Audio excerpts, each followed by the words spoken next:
point. So yeah, let's kick off the show. Why not? You got that drink poured? Is that a crystal skull behind you?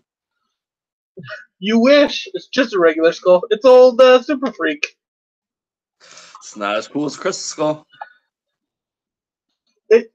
This is the one that used to sing Super Freak. Yeah, I'm a super freak, super freak. His body got mangled, so I had to save his head. Does he still sing Super Freak? I don't know. I haven't hooked a battery up to him, but I really want to. And I hope he does. Because if he does, I'm just going to have him around for Halloween. Just have him around scare people and sing Super Freak. I mean, what's better than that? Better than that is every day. You just have it attached to your belt. And just yeah. Oh, that'd make one hell of an impressive belt buckle. That's for sure. So did you happen to get everything watched for today? Did you not? Let me go through the list. So we watched the first episode of Sharp Objects. Mm-hmm. The last half of Luke Cage, which was episode 7 to 13. Sicario 1 and 2. The First Purge, and then Antman and the Wasp. Was there anything else? Okay. I don't think so. I don't fucking know. If there was, it didn't get watched because that's all I watched. That's pretty much like I watched some stuff outside that for me, but nothing for the show. Oh, did you? What'd you watch outside for you? I watched season 2 of Glow. You fucked up. Why? It's really good. You're part of the mass hysteria. I don't know. Is it good? I haven't watched any of it, so. Yeah, I really like it. It's really good. I just see people excited over it, and I'm like, oh, I should really watch that. And that was the first season, and now there's 2 seasons. That it's just so daunting. It's like, I'm never going to get them watched. They're 10-episode seasons, and they're 30-minute episodes. All right, it's bringing it back into, like, if it hits that 3rd season, and I'm not watching any of it, there's no hope for it. But there's still moderate hope right now. Did we have any news these last couple weeks? Who fucking knows? The remake BS? What remake? Just the Star Wars remake bullshit. No, fuck that. I refuse to talk about it. I just wanted to do it. I just want to do it because it feels like these are people that just have no idea how much work goes into something. And I want them to get started. I want them to get months into the project and be like, you know what? We fucked up. It's an alright movie, and we're sorry for everything. That would never happen. Or they're going to make Maximum Overdrive 2 all AC/DC soundtrack, and it's just Millennium Falcon. It's a remake of the Solo movie. Can you imagine a shot-for-shot remake of Maximum Overdrive, but with Star Wars characters? Yeah. The Millennium Falcon just has a Green Goblin face on it. And it's just like, feed me gas. And it's the Slave 1 that's just the gun at the gas station? Yes. And then, man, that's the remake that needs to happen. And then a pod racer is just like the lawnmower that eats the kid on the lawn. Watto would be the guy running the gas station. Yeah, he is a racist. And then he just walks out with all his illegal gun and then Luke gets shot to shit. Luke is Emilio Estevez's character, just pumping gas, fucking bitches. It's perfect. It's really perfect. With an AC/DC back soundtrack, you can't go wrong at all, whatsoever. No, I've seen the original. I know you can't go wrong. They're just like... The original is perfect. Like, here's this terribly shot 80s scene of like tension and scariness and horror, and all of a sudden fucking Angus Young just rocks in with some fucking power chords. It makes no sense. Yeah, it's perfect. It's basically perfect. Whew. Well, hopped up on that whole idea now. So we're watching Maximum Overdrive for next week. Listen, anytime you're ready to watch Maximum Overdrive, it's on the list. That and Over the Top, I'm just like, yep. I check off on those all the time. That's too much trucker work for me. Just too much. Did you know the truck from Over the Top is in The Wizard? Did you know that no one cares? Everyone cares. And I appreciate their caring about it, because they should, for sure. So, would you like to start with Sharp Objects and just get that out of the way, or do you want to go with Luke Cage? I don't care. When you posted the like, hey, we're going live tonight, watching this stuff, I was like, oh yeah, we did watch Luke Cage. I just forgot that. I knew it's been 2 weeks, and you were like, "Oh yeah, Luke's definitely gonna forget." So I'll write a couple quick notes about what the episode was. Remember, I got your back.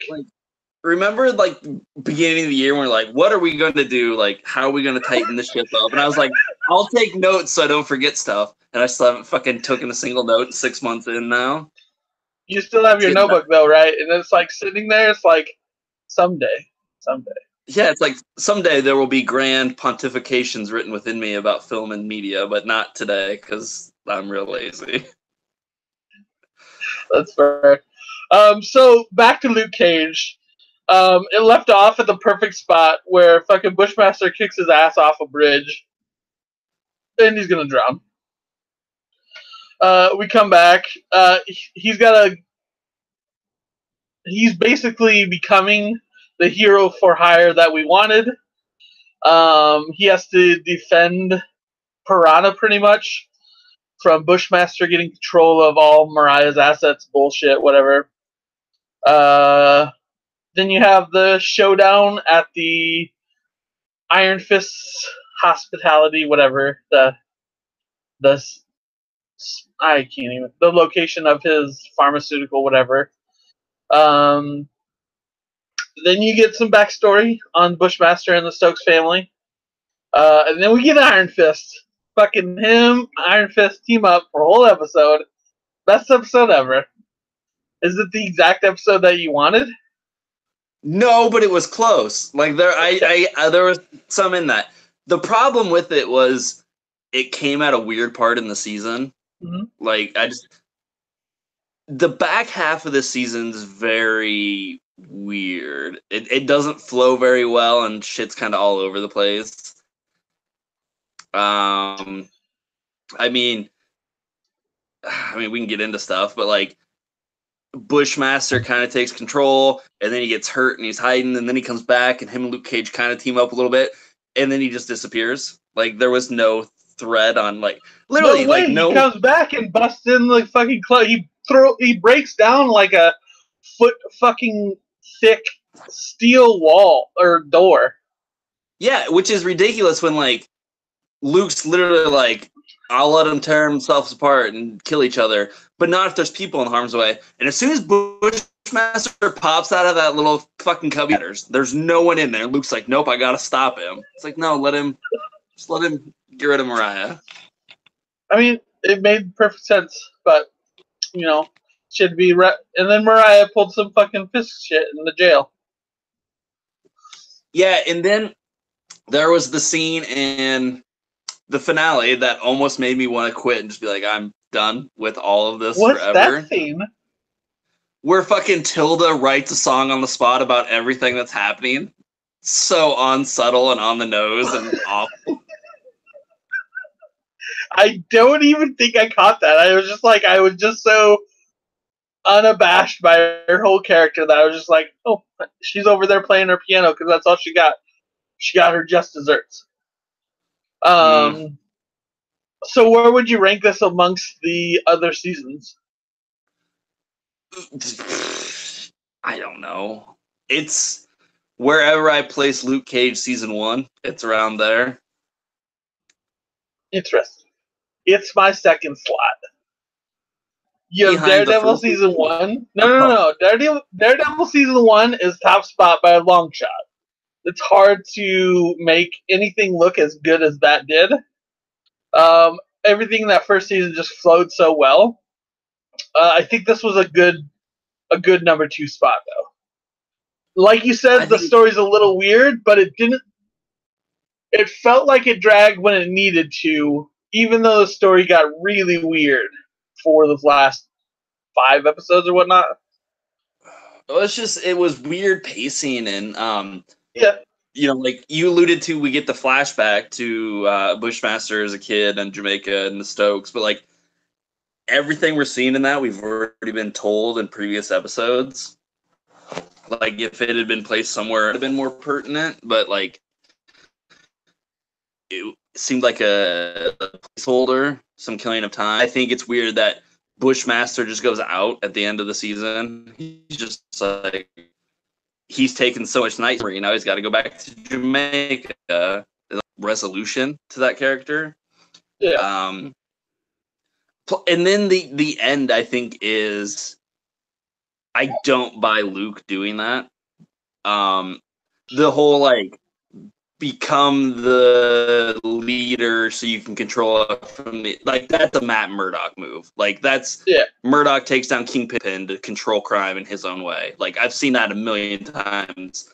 I don't see the leap narratively that Luke takes from going to that spot. Yeah, I'm there with you, but it feels like the perfect jumping off point for a 3rd season. Oh, and then the other really bad part, when the ending montage and all the stuff's going down in Harlem's Paradise after, and the guy's literally sitting there rapping Luke's backstory. It's just like, no, stop. Like when he's just like, only woman he loved, and I was like, who is Luke Kyle?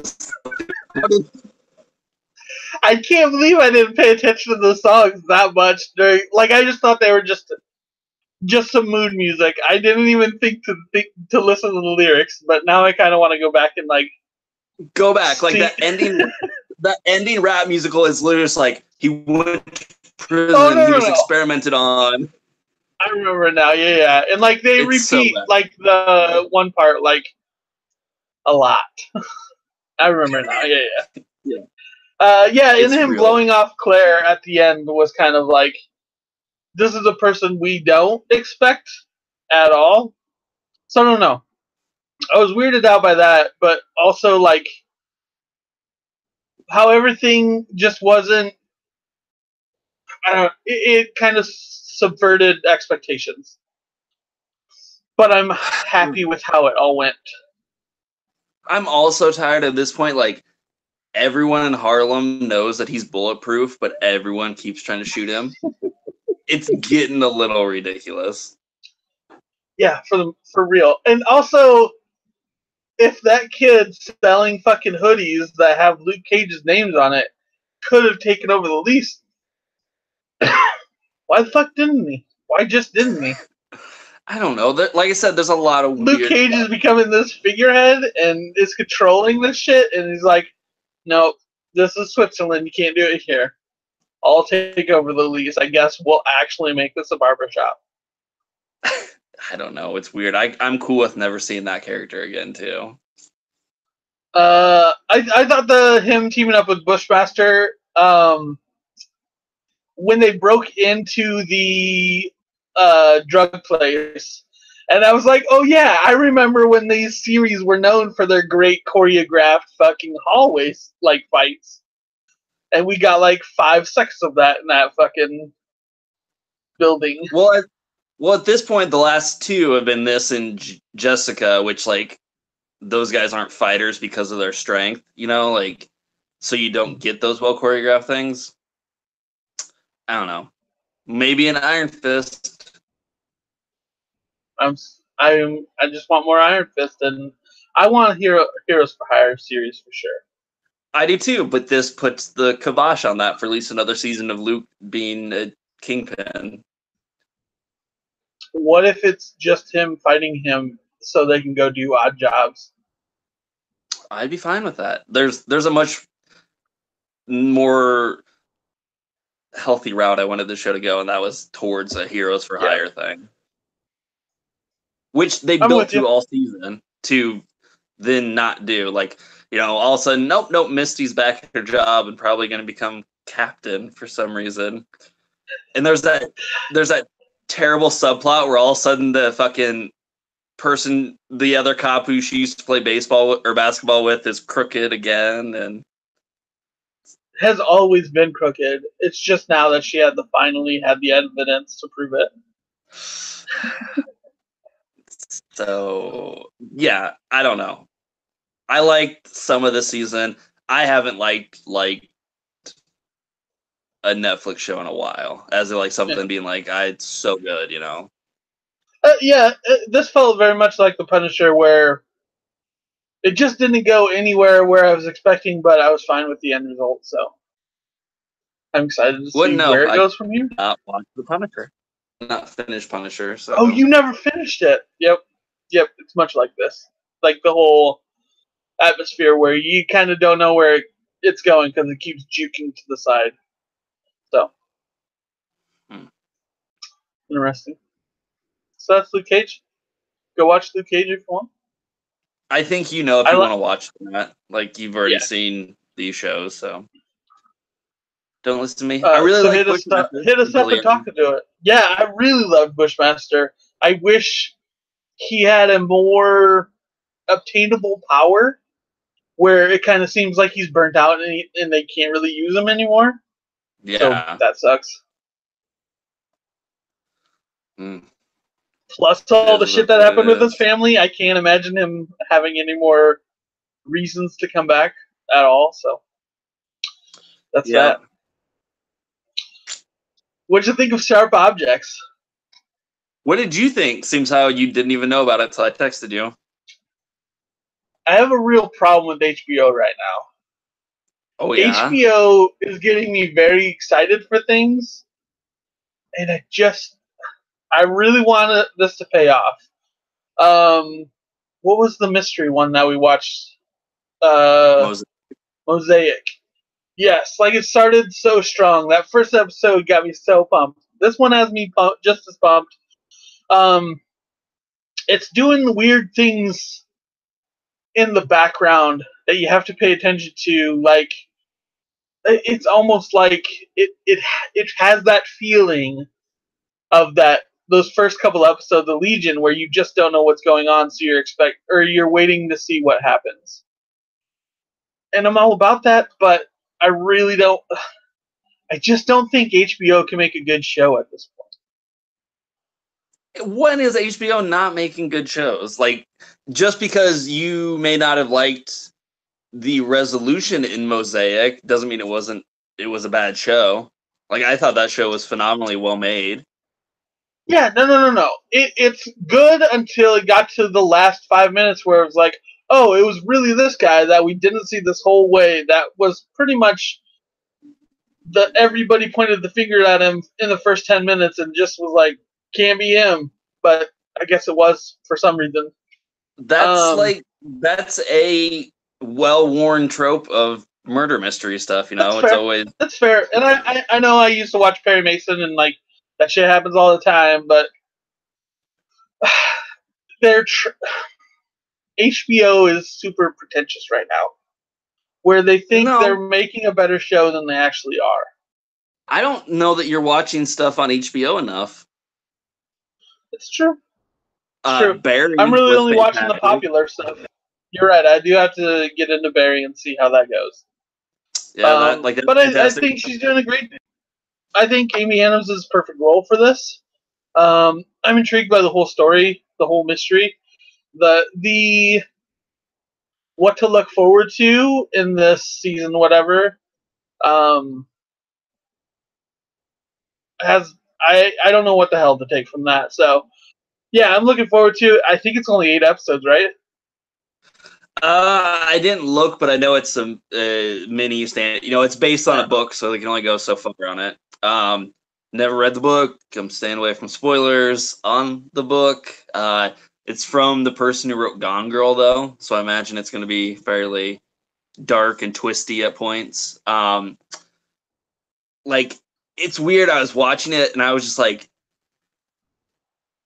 everyone knows Amy Adams is fantastic, how good she is, but I feel like she doesn't get the support and recognition she deserves. I hear Amy Adams is the best every time, but I still am like, she is. I don't feel we say this enough. Because, like, this whole is completely on her. Like, if she didn't work, this episode wouldn't work. Yeah. They make, it's intrinsically the idea of the anti-hero, right? It's this fucked up person, alcoholic, life in despair, but she still makes it that she's not a horrible person to follow around within the story. She's still charming and smart and witty. I feel like that town is ridiculously well realized. Like, I feel like I've been in a million of those towns, like it just looks like that small 2,000 person town. We see a ton of those around here in the Midwest. There's just so many things. And like you said, there's so much going on.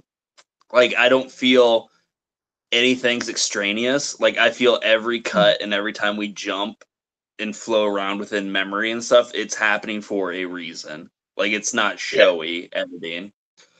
So it'll be interesting.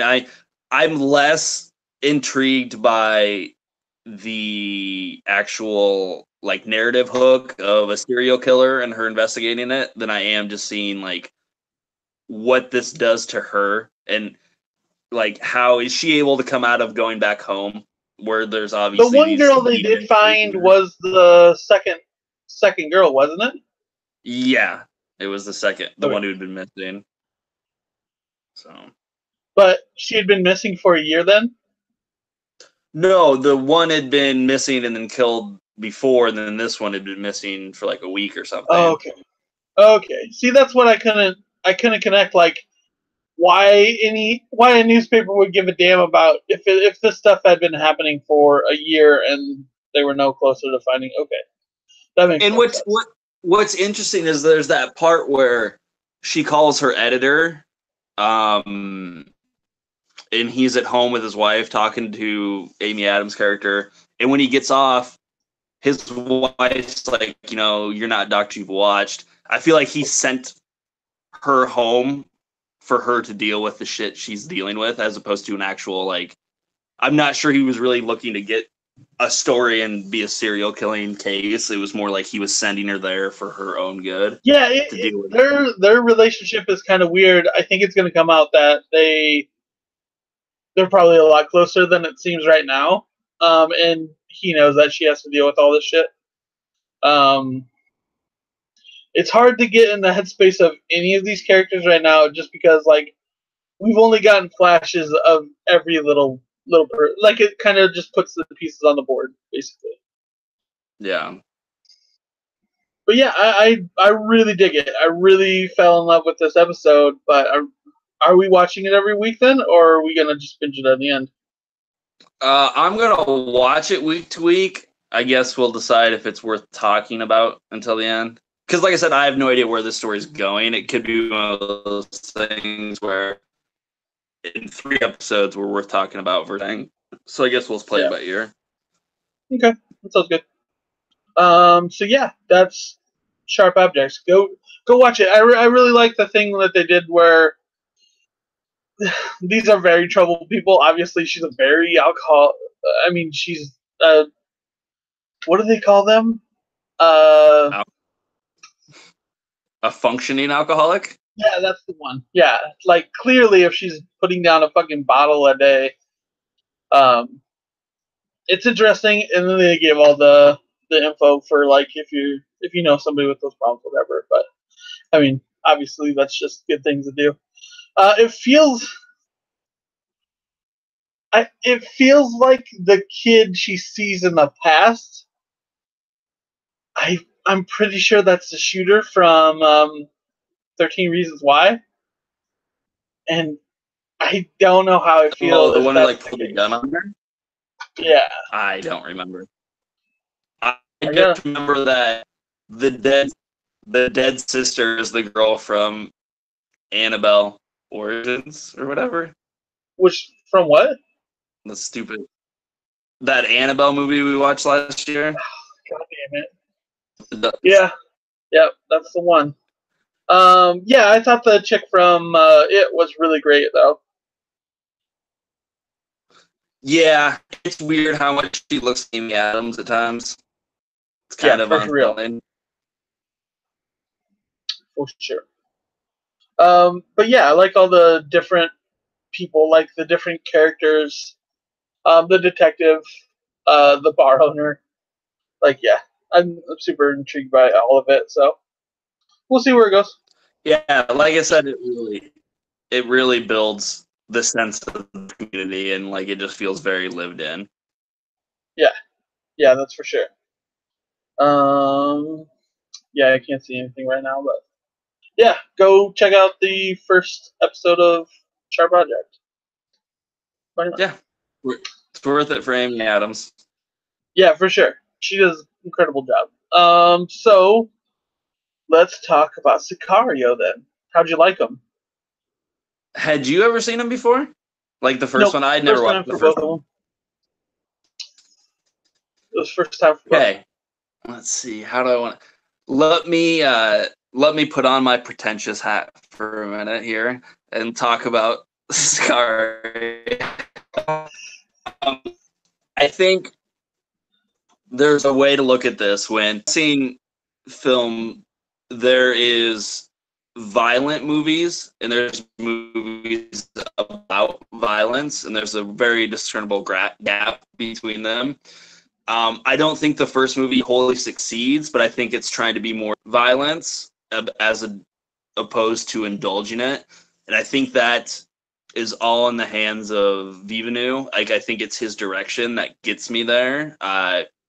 The way when something violent happens in this movie, it's very quick and it's over very fast. Like, you build more time.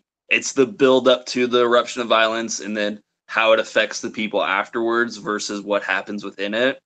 Whereas in the second one, It's very much rah, rah, rah, look at our military might, we're going to shoot brown people, and it's very disgusting.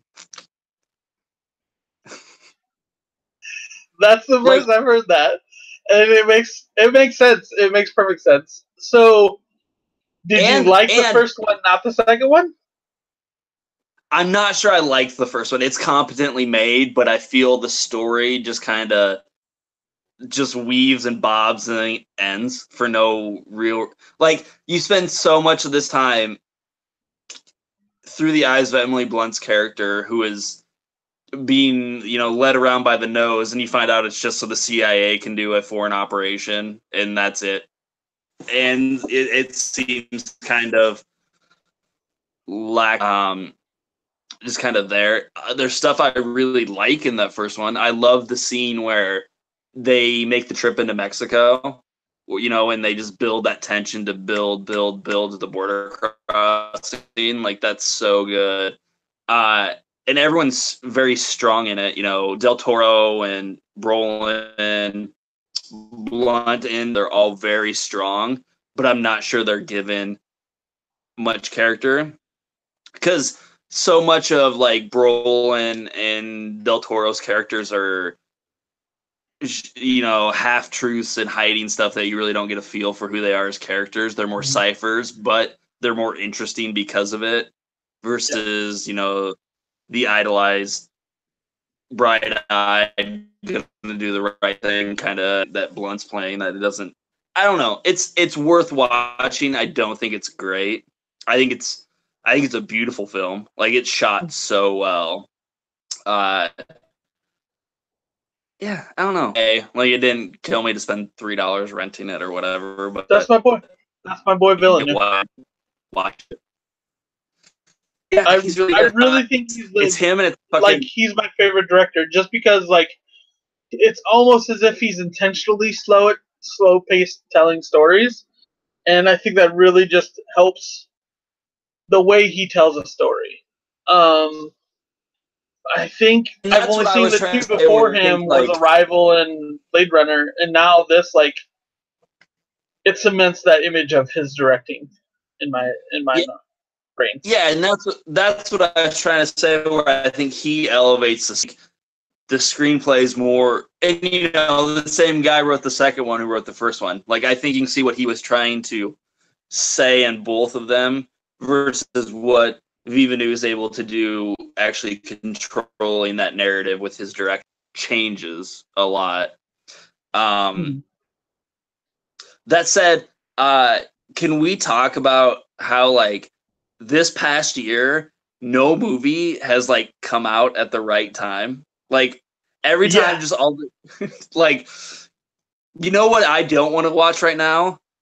A summer blockbuster movie where the main conceit is the American government kidnapping a Mexican child to get their own policies put through. I see enough of that in the real world every fucking day. Yeah, that's the real fucking point. Like,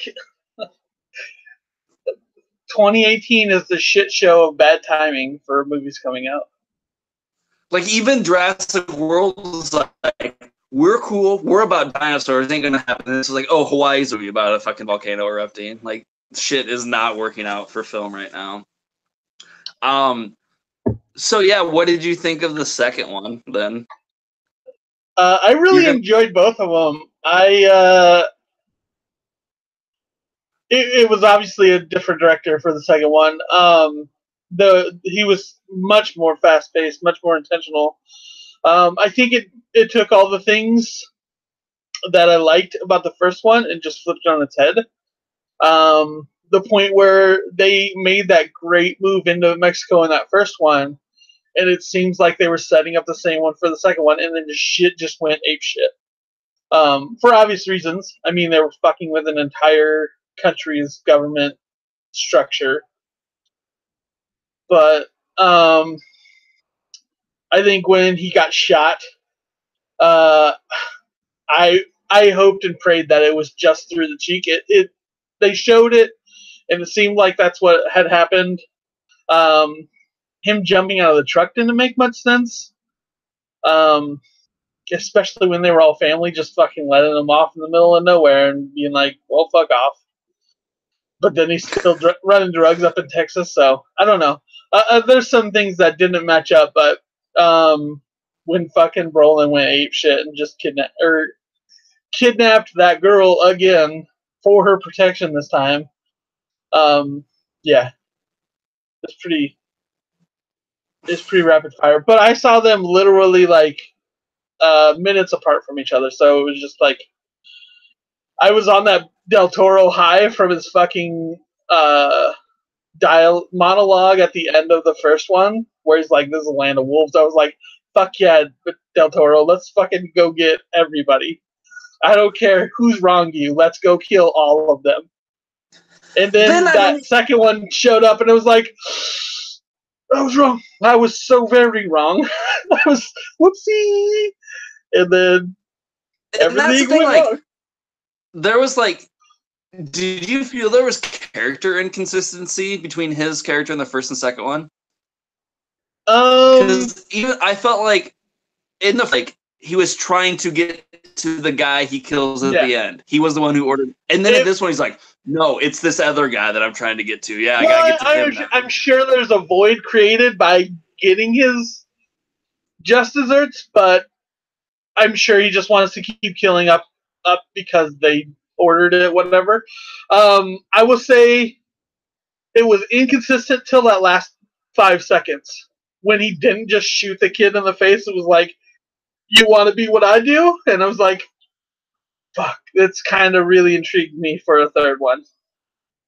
Oh, I'm not. Like, even like that really weird, like all of a sudden at the beginning, there's like, nope, it's Muslims. Yep, terror. Here we go. Let's fight some more brown people. Oh my god, yes. When they showed the rugs, I was like, this is the worst. Like, let's not make these movies. Like, can we not? Because all you're doing is just giving people reasons to hate people. And it's like, fuck. Come on, man. Yeah, when the cartels are awful and everything, but like what Brolin's character doing, it should be it's odious and it's awful what he's ostensibly the hero of the movie, He's doing, he's going to take these bad guys gross at times. Like, this one felt just much more, it didn't have the subtle complexities of shades of gray that the first movie had. Yeah. It felt like somebody took their time building this perfectly sculpted model, and like it was really nice looking and had a point and everything. And that younger brother came and just grabbed it and was just playing cards with it for the entire night. Which is I still got enjoyment out of it, but like it is an entirely different movie than that first one. Yeah. But I still like it. And again, but I now having your side of the things with it is like I like it, but like I'm not gonna tell people that I like it. Like it's just gonna be over there. It's like it was a good movie. Plus, like you said, I feel like they were just cribbing a lot from the first movie too. Oh, we're gonna do a cascade into Mexico, or we're randomly gonna use night vision for no reason at this point. And I thought them showing the dad along the way for the first one and duplicating that with the kid, like there was a small part of me that hoped that was the kid of the father from the first one, because that would have brought it full circle. But I mean, that's just wishful thinking on my part. But see, like, it's weird because narrative digressions between the two films, I feel, is supposed to be there to be like, look at the ramifications of this. Look at how wide-reaching everything was. But in the end, almost what they're saying is like, they're all bad. It's just like, we're following this cop through the first one, but oh no, he's muling drugs around and he's bad. And then the second one, it's just like, there's this kid who's trying to make money for his family. Oh, but he's shooting people in the face because he's a gangster. Like, it's this weird, like... Also, clearly goes to the same fucking high school that 13 Reasons Why, because he shows up a year later just completely decked out in tats. It's like, this kid would not get a fucking ID check. I'm bullshit. That kid's got spider webs on his fucking elbows? I'm like, nah. I mean, yeah, I think he thinks that he killed somebody, but that's some weird shit.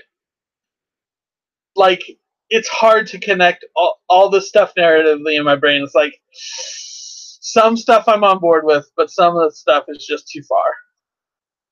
So. Yeah. Like, again, like I said, that second one is just like, it's the antithesis to kind of what they're trying to do the first one.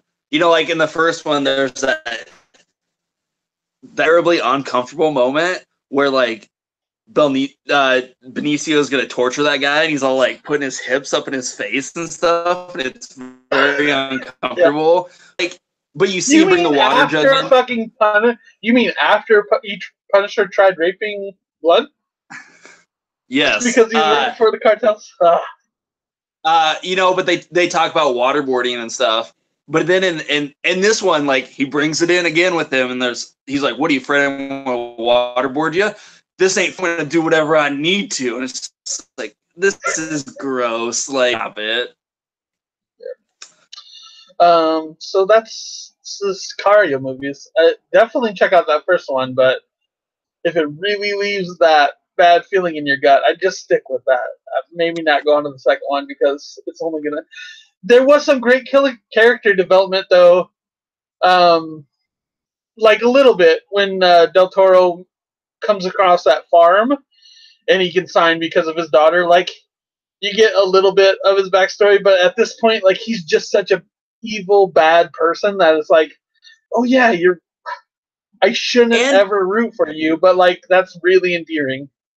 And I'm still not quite sure so he was a lawyer whose family was thrown into acid, and then he became an ultra hyper assassin.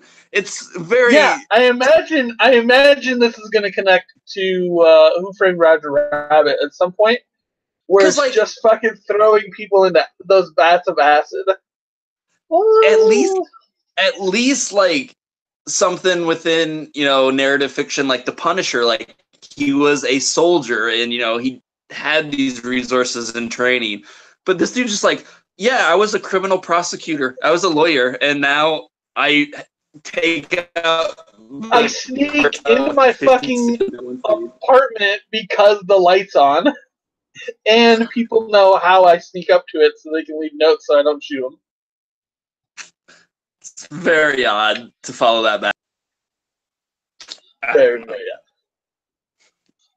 Plus, I feel like... I'm sure if you did like the first one, I'm sure you've already seen the second one, so... Yeah. You're with us. So... Yeah. Moving on from that, how did you feel about the First Purge? It's okay. I liked it.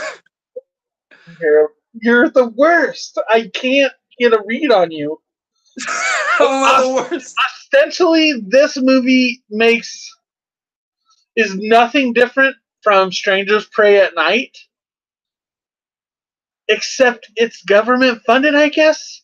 And these movies are bad for my soul. No, they're not.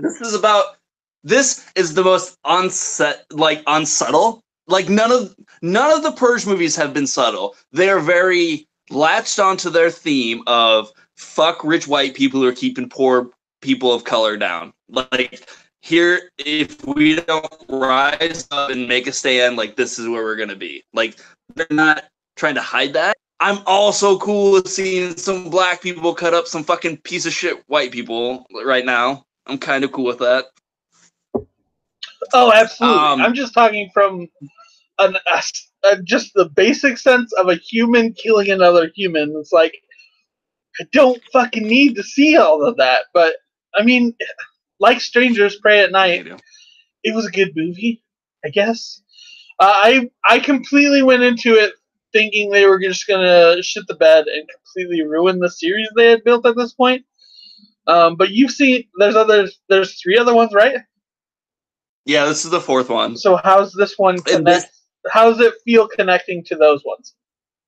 This doesn't really connect to them. All the other ones are like further in the future. Like it's you know, like the 20th annual Purge. They've been doing this forever. And those movies are very much like they build and get go.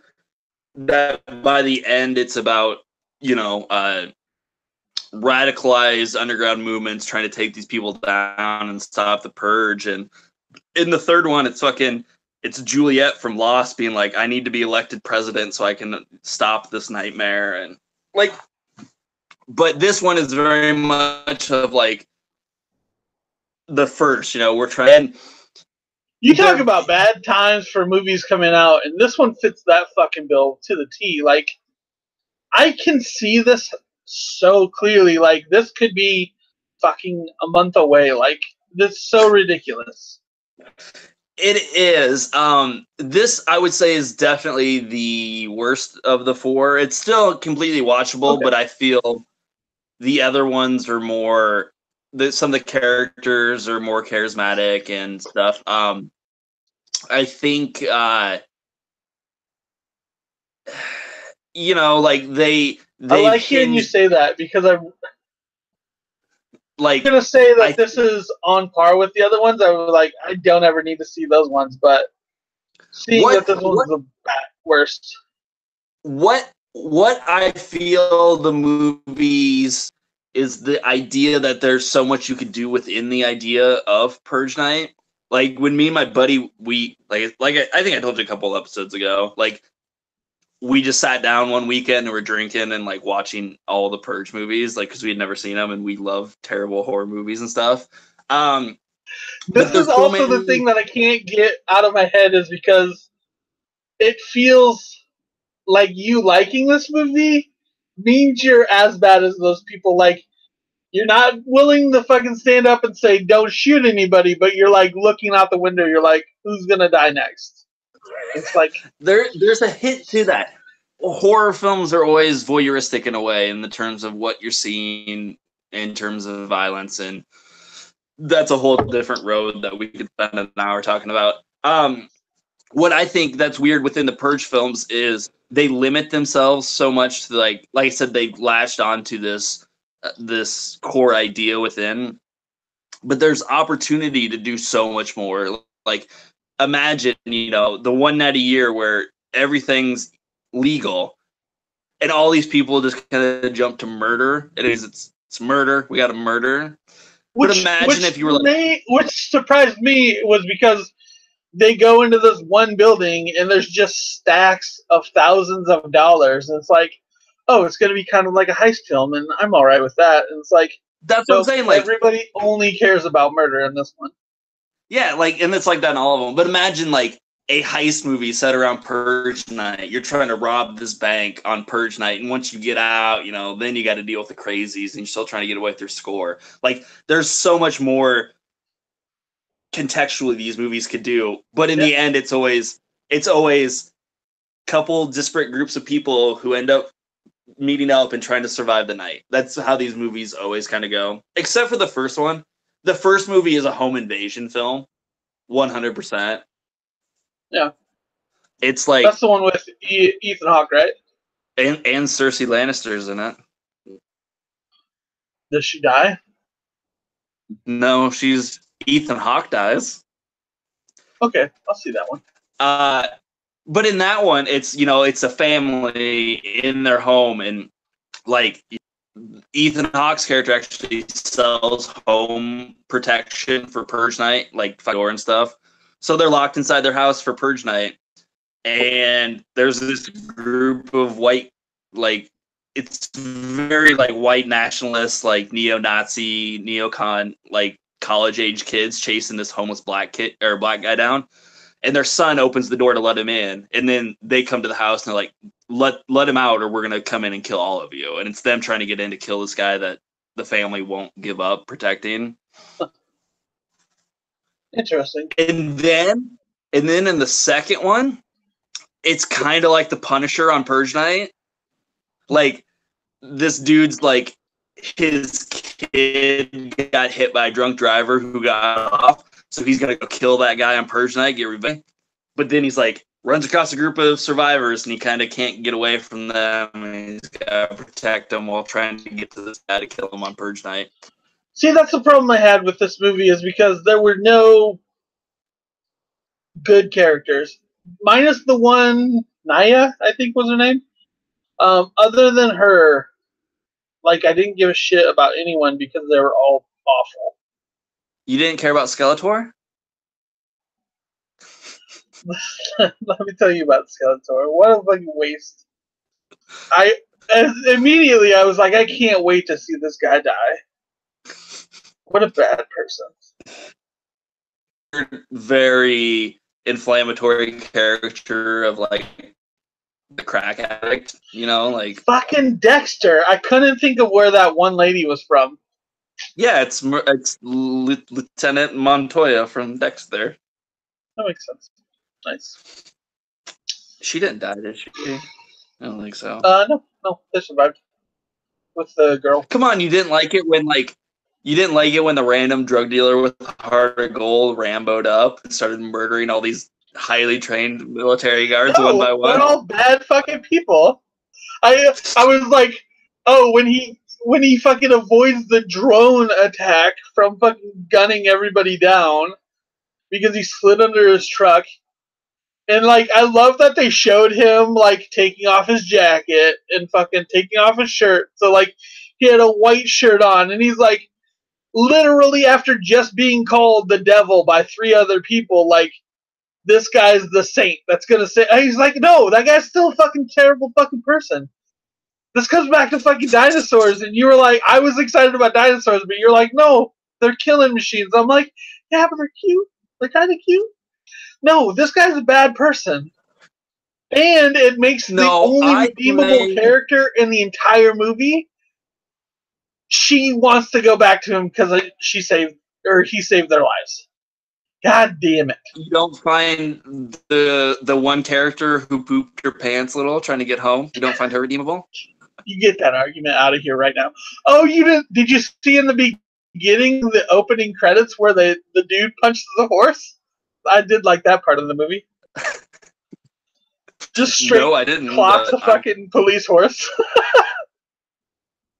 That's why there's gonna be a horse uprising. I can only talk about this so much. I hope that's the Can't clip they from cut horses to, in like the when horses fucking start taking over. They're like, remember this point? And it's like, fuck, that's from that damn Purge movie, and I'm sure it's faked. But God damn it, horses, get out over of the here. time. They cut to they just cut to a lot of shots from Seabiscuit, Toby Maguire touching that horse, and they're like, "No, this is why we've risen up." All right, that's enough. So you like the That's Purge? enough of the Purge. I didn't think It was all right. It's not gonna make a top 10 list for sure. I put Strangers no one says it ahead of is. this one. Well, that's because Strangers had that really fucking cool, like, weird 80s vibe going on that I was all in for. Yeah. All right. Until they fucking put on the fucking recordable fucking contact lenses, I was like, oh, this is definitely nowadays. So, which that's in none of the other ones. So, but again, this was like, there's that weird. I kind of like the subtext of like they're doing it in poor communities and paying these people to try and get their vehicle. I don't like that subtext at all because I see that like. You're telling me if Google came to your house, fucking offered you like 15 grand, put an implant in you, you get fucking internet for free for the rest of your life. How many people would sign up and just fucking give Google all their data? Yeah. Like, that's the society we live in. I don't want to be that close to it. What about all the data you give moviepass every time you use it? All the time. You can't... Listen, I'm not going to fucking rant about moviepass today, but I did not have an enjoyable time on the moviepass today. Did premium spike this weekend? I don't know because I didn't go to a movie until today, and they had updated their app over the weekend. So of course I get to fuck it, let's do the rant then. So I get to the theater and I have to update the app. Apparently, this goddamn theater that's in Mason City is nowhere near a cell tower. So I have to go in town to find some fucking free Wi-Fi so I can update the app. After it tells me that I'm fine to use the app. And it's fucking bullshit. And they started microtransactions for the whole goddamn thing. I swear to you, I'll burn the whole goddamn country down. I'll purge this all. I just want shit to work. Why can't it just work? Yeah, that's the main problem. That's why I never got MoviePass. Shit didn't work. You just listen. It works fine enough. It's just times like today that's just a real pain in the ass. Does it? I never was able to get MoviePass for months and months and months. You can go back to the episode where we talk about, because it was the episode where we talk about fucking Annabelle that I was like, "Did you hear about this MoviePass? Let's do this thing." I don't have it, but now I got the new AMC Rewards one because it fucking worked. How's that working out then? It's cool. I get 3 free movies a week. That's more than I need. Nice. I'm so jealous because you have a decent theater and a great movie pass for it now. I want that. The only thing that drives me crazy about it is to show your ID every time. Because really? Your name's printed on the ticket to match it. Yeah, that's really fucking dumb. But other than that, it's fine. Like you don't have to snap receipts of the movie? No, I pull the app up. I go to make a reservation. It's like, okay. And then I go to the theater.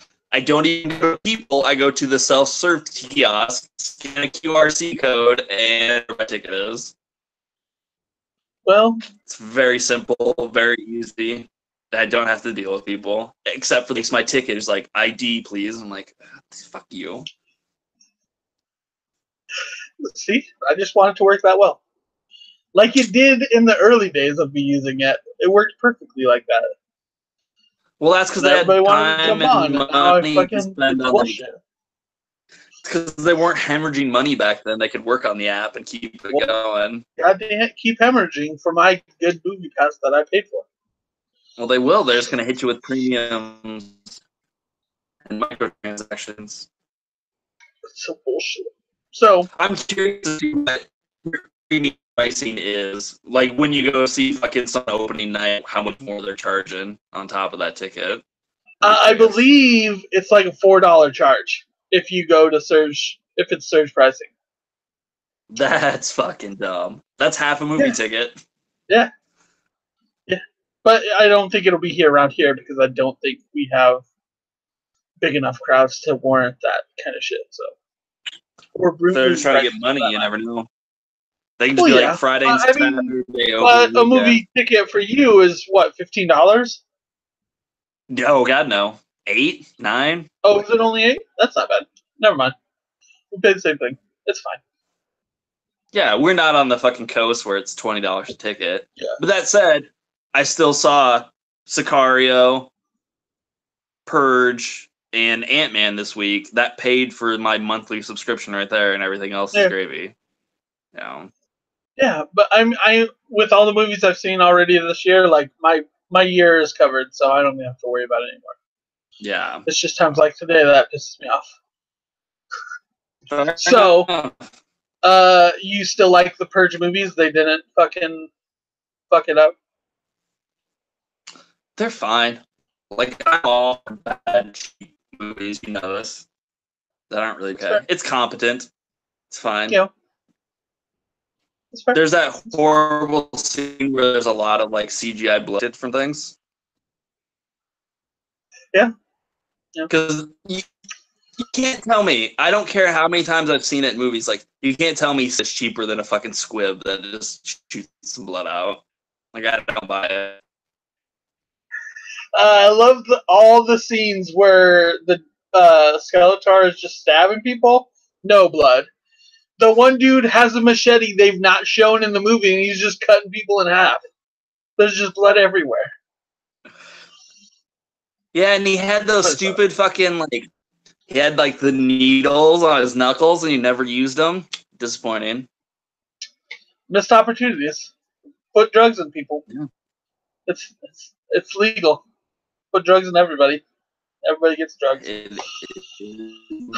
So that's those movies. Let's talk about some Antman and Wasp now. Let's talk about how fun was this movie, huh? It's fine. It's fine. Yeah.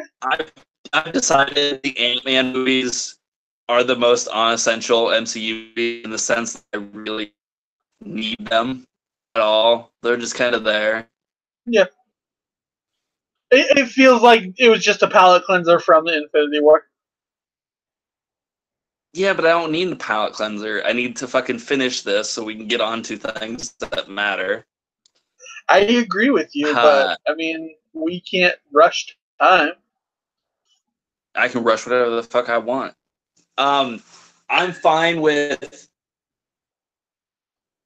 It does some things that, like, I like...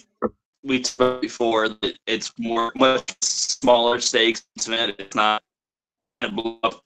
You know, it would have been very easy to, like, oh, the quantum bridge is open too long. It's going to swallow the Earth, and we need to save everyone. But, you know, they keep it small and don't do dumb shit like that. I just don't think this one... I don't think it was as funny as the first one, which is trying to do, like, a comedy. Because these movies are straight comedies. But wait, hold on. Let's go back to this funny bit for a bit. Fucking Michael Pena, every point was on screen, was fucking great. Him doing I thought he was better in the first rehash. Yeah, that was better. You would take the first movie over Truth Serum? I think so.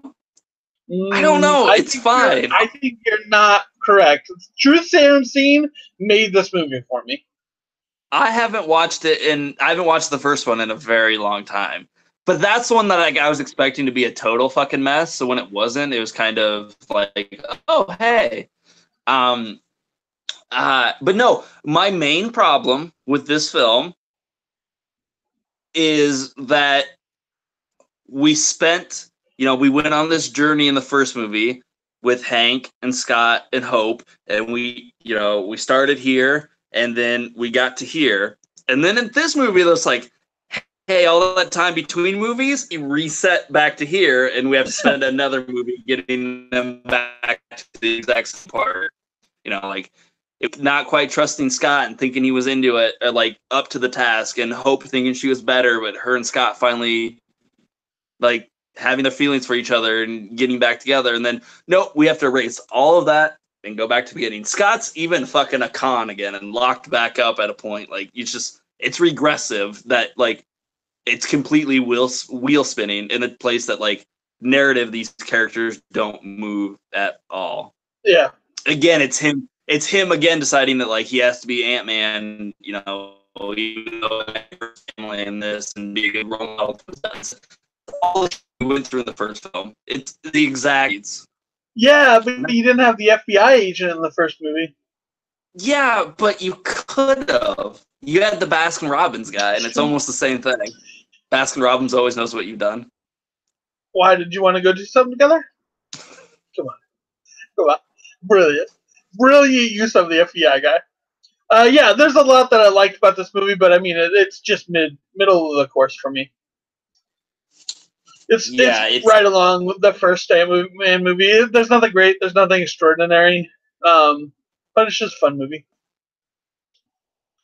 But there should be. Like, they made this big ballyhoo stink of like, oh, we now have co-leads and a woman's up there again. It's true. Like, Hope is very, like, essential to the plot, and, like, everything that Scott succeeds at, she kind of, like, props up and does, but I don't feel there's any, like, nation of her, but, like, there's no acknowledging it either. It's like she's passive in the background doing all this stuff, and no one acknowledges. Even when she has the fight in the hotel? Does that make sense? No, because I think she does everything Scott wants to do better than Scott can do, but they need his like luckiness or his just fucking good at no point, during that hotel fight is Scott ever like, oh, look at everything she does. It's, why didn't you give me this? Why don't I have blasters? Why don't I have wings? It's all reflected back on Scott in a weird way. It's true. But I think her fight was awesome. I loved Ghost. I wish they'd use her as a character, but I don't see how I don't think they'll keep her around. I think she was just a piece in this movie, which sucks. Yeah, I agree with that. Plus, the movie felt very inert. It's just a lot of running around and, oh, now someone has it. Now we have it. Now someone else. Was it a lot of running around, or was it a lot of racing around in Hot Wheels cars? Which doesn't even make sense. There's that whole machine on the. Didn't you see that? The shifter makes them smaller, big. Yeah, I saw. It's fine. When Pena opens up the case and you see the one with the flames, he's definitely picking that one. Come on. Of course he was. I don't know. I don't dislike it. I just don't think I mean, it's middle of the course. But were you excited that Walter Goggins is in the MCU now? I always am excited to see Walton Goggins, but I don't know. They didn't quite give him enough. It's true. I was like, when they immediately showed him, I was like, oh shit, here we go. And he just was kind of a lackluster villain. Yeah, he was kind of like a third rent Justin Hammer from Iron Man 2. Yeah. Yeah, for sure. But sleazier, but better. As much as I love Sam Rockwell, he kind of sucks in that role. But Walton Goggins kind of kills it when he's supposed to do something. Yeah. Oh yeah. Also, the truth serum guy, when they keep explaining that it's truth serum, he's like, it's not truth serum. And then at the end, he's like, it is truth serum. Son of a bitch. Yeah, there's some nice little tags to stuff, but I don't know. That's weird. Like, I don't know. There's stuff that like is ill-defined at times. Like, would Hank and Hope really be in violation of the Sokovia Accords because Scott used their technology? Like, that seems really weird. I think it's a point where they don't want anybody to get their hands on the technology, so it's just a run, so they can't kind of deal. Yeah, but that would be like if in Civil War Rhodey saw Iron Man and then they arrested Tony Stark because Rhodey used his tech. Wasn't that Iron Man 2? But there weren't a lot, or like if Mickey Rourke was still alive running around kicking things up with his whips, he's using arc reactor technology, so it's Tony Stark's tech, so we have to arrest him. That's the measuring stick they have now. Like, they asked for the Iron Man suit and he wouldn't give it to him, so now they have to sequential it themselves. Whatever that word is. It's rare. Sequester. That's the one. That's the one I was looking for. Good word. Yeah. Lawrence. I don't know. The whole Ghost Lawrence Fishburne stuff was just kind of odd. Like, I feel like they could have done that a little bit better. It was fine. It was totally fine. I have no problem with it. But like, it's kind of it felt like shoehorned in there. The flashback to the accident that created Ghost, was her dad the killer guy from Mosaic? Like, I was just watching, yeah. I was like, yeah, I thought so. I was like, this is very odd. I don't like that guy. He should not have a family. I don't like that guy at all. I think we've already gone over that in this episode. So what'd you think of the credit scene then? I don't like it at all. I like it in the fact that it's just bullshit. Oh, explain how it's just bullshit. Explain the bullshittery to me. Everybody for the last 2 months, or however since Infinity War, has just been like, this has to show how we're going to beat Thanos, whatever. And I think it's just another red herring. Like, they have this technology, whatever, blah, blah, blah, and it's not going to be utilized for the end fight like we expected to. I think it is. I think there's a very good reason why before you go to the quantum realm, she's like, beware of time vortexes. Oh, we're going to travel. See, I definitely didn't like that bullshit because it was, everything to this point has been relatively grounded. And this one, they're just like, this is our loophole machine, so we're going to use it to get us out of trouble and fix stuff. And it's like, I don't like that. I think they are. Plus, if you follow, like, I know you don't, they've shown, like, set photos of, like, Antman at the original Battle for New York and stuff, so it shows that he's traveling through time. I didn't know that, and now I'm fucking pissed. So, yeah, this is how they're doing it. They're doing time travel. I just don't want them to. It just seems like just a... Time travel's the biggest cop-out, but it's also one of the most comic booky cop-outs there are. It's fair. It's fair.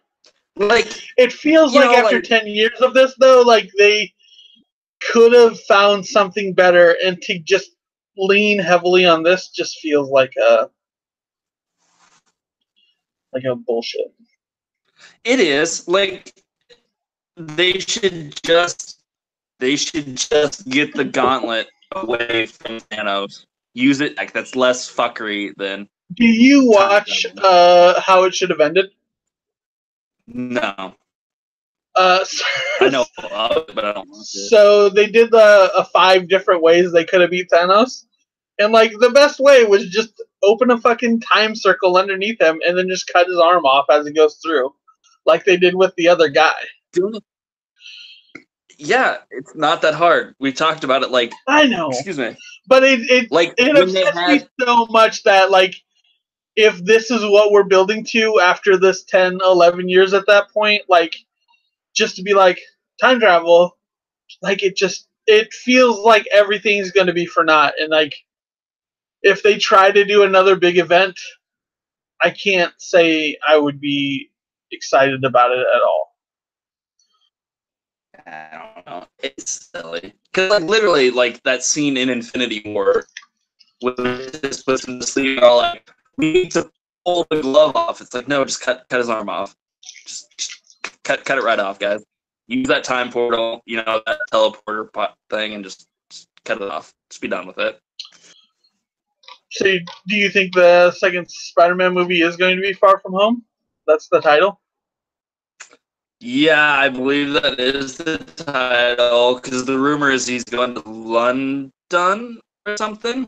Apparently, in an interview this weekend, somebody was like, they were doing an interview with Kevin Feige, and they were like, so it's titled Far From Home, supposedly takes place in London.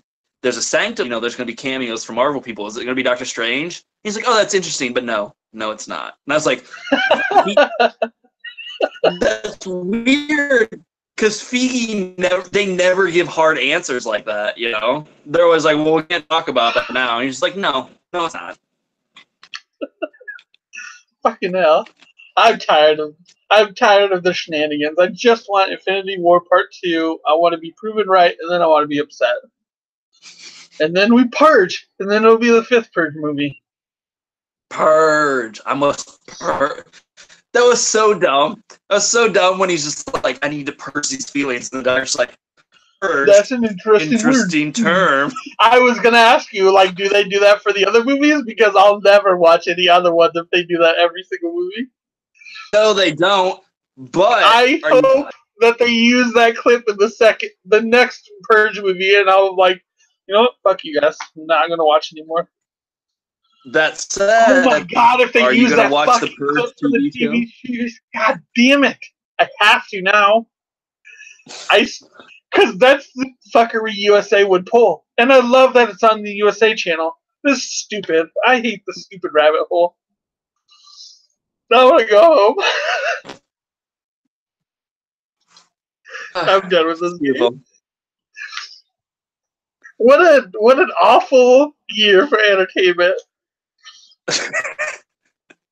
I hate you, 2018. Stupid face. Yeah. Yes. God damn it. So what are we doing for next week? Skyscraper. Because yes. I need to see this rock in a bad ripoff of Die Hard. That's what I need right now. It's gonna be so bad. It's gonna be so bad. It's gonna be a good rock movie, which is not that great. Yeah, we've already seen Rampage was this year, right? I'm not crazy. Yeah, that wasn't good either. It wasn't that bad. It wasn't awful. I mean, it wasn't great, but it wasn't awful.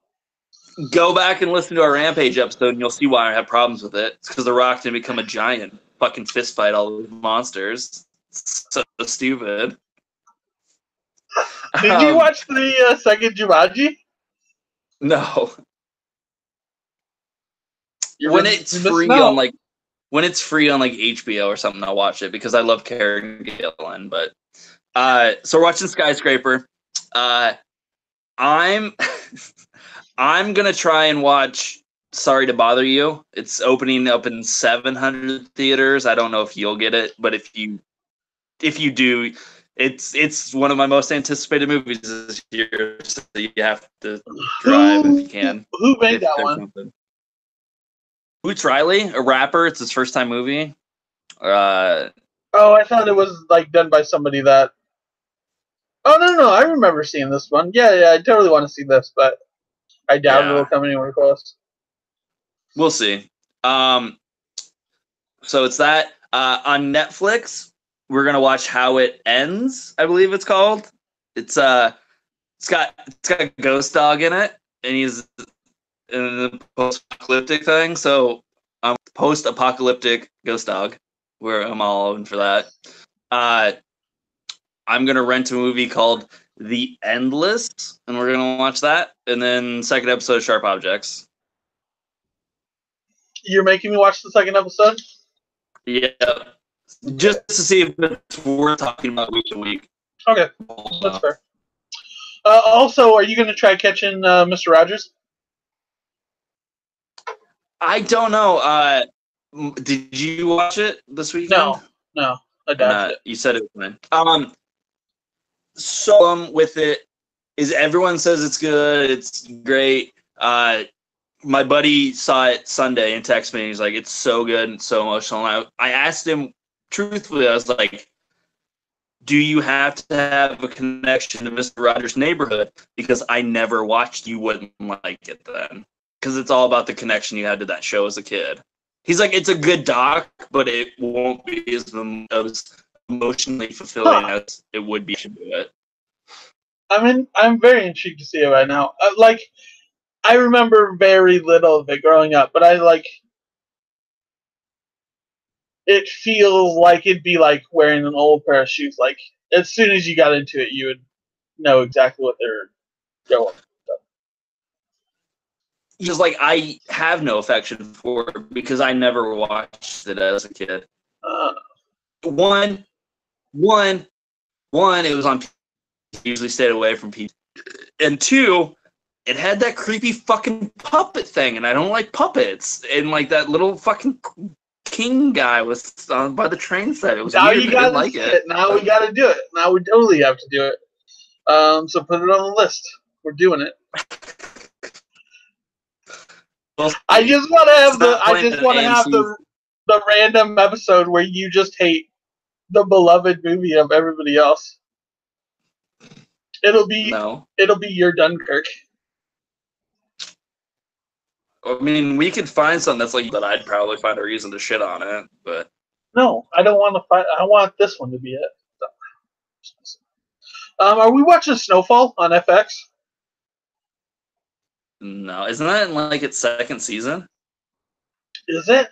I don't know. I've just seen a bunch of ads this week, so if it's second season, is the second. It's its second season. Well, to hell with that then. We don't have to worry about it. Yeah. So watch all that stuff. Make sure you're brushed up on Mr. Rogers' Neighborhood.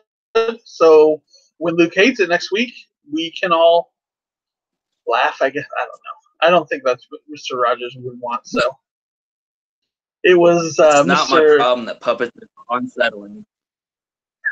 Puppets rock, and that is your fault. No, it's not. And it's a completely rash to have. Fuck puppets. Goddamn. No, they're fucking creepy. You need to reel it in real quick. You're off. No, you're off. No, we've talked about this many times. Everyone thinks I'm fucking weird. Like, no, Kermit the Frog isn't scary to me. But yeah, the Fraggle Rocks are. Looking, and they got all these bumps like cancerous fucking tumors, and they look like they're gross and slimy, and I don't like it. Fuck Fraggle Rock forever. That's where we're ending it. So catch that stuff, and we'll catch you next week. Peace, pineapple, and stuff. Whatnot.